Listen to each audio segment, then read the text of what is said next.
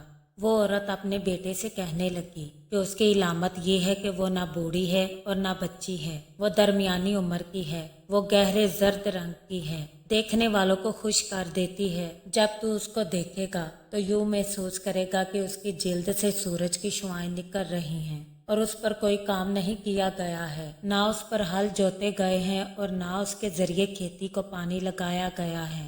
وہ ہر ایک قسم کے عیب سے سلامت ہے، اس میں کوئی داغ دبا نہیں ہے، اس کا رنگ ایک ہے، اور جب تو اسے دیکھنا تو اس کو گردن سے پکڑنا۔ وہ اسرائیل کے الہ کے اذن سے تیری اتباع کرے گی۔ وہ نوجوان چلا گیا اور اس نے اپنی والدہ کی وصیت کو یاد رکھا۔ وہ جنگل میں 2-3 دن تک پھرتا رہا۔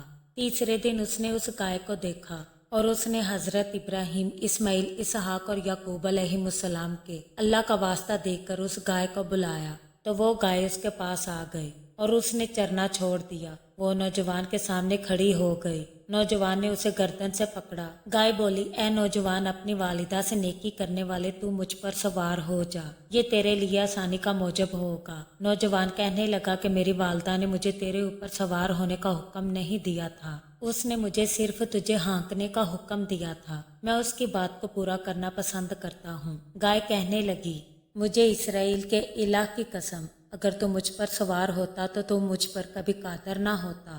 اپنی والدہ سے نیکی کرنے والے نوجوان، اگر تو اس پہاڑ کو اپنی جگہ سے اکھڑ جانے کا حکم دے تو تیری والدہ کے ساتھ نیکی کرنے کی وجہ سے اور اپنے خدا کی اطاعت کرنے کی وجہ سے یہ اپنی جگہ سے اکھڑ جائے گا۔ وہ نوجوان چل پڑا، حتیٰ کہ جب وہ اپنے گھر سے 1 دن کی مسافت پر تھا تو اللہ تعالیٰ کا دشمن ابلیس اس کے سامنے آیا۔ وہ اس وقت گائے چرانے والے شخص کی صورت اختیار کیے ہوئے تھا۔ وہ اس نوجوان سے کہنے لگا، اے نوجوان، یہ گائے کہاں سے لایا ہے؟ تو اس پر سوار کیوں نہیں ہو جاتا؟ ابلیس کہنے لگا کہ میں دیکھ رہا ہوں کہ تو تھک چکا ہے، میرا خیال ہے کہ تو اس گائے کے علاوہ کسی چیز کا مالک نہیں ہے۔ میں تجھے ایسا اجر دوں گا کہ تجھے نفع دے گا اور تجھے نقصان نہیں پہنچائے گا۔ میں گائے چرانے والوں میں سے ہوں۔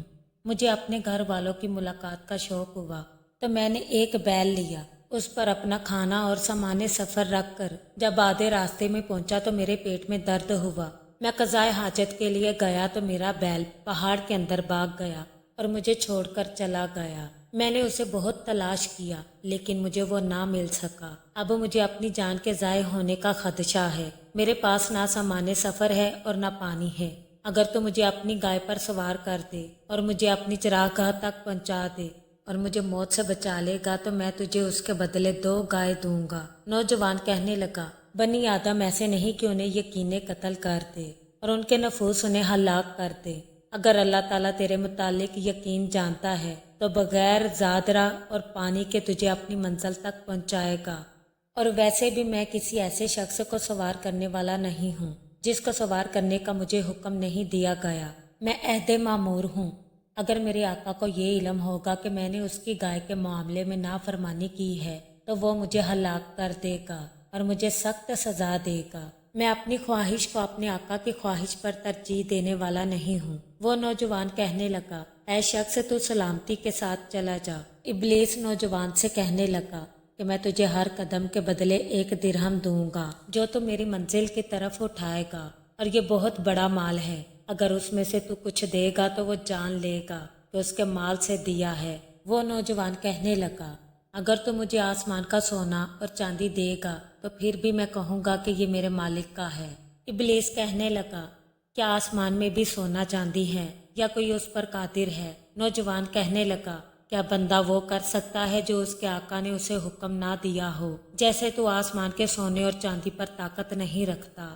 ابلیس نوجوان سے کہنے لگا،